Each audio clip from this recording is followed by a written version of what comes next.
вот, ребят, одна из причин писка колеса.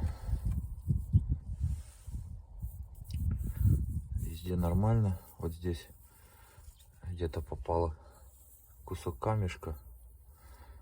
Короче, что-то попало. Вот такой вот.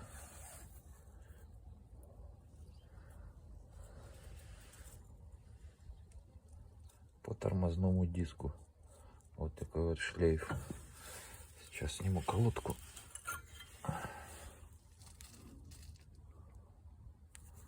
Да, попало какой-то камешек. Вот так вот диск процарапало.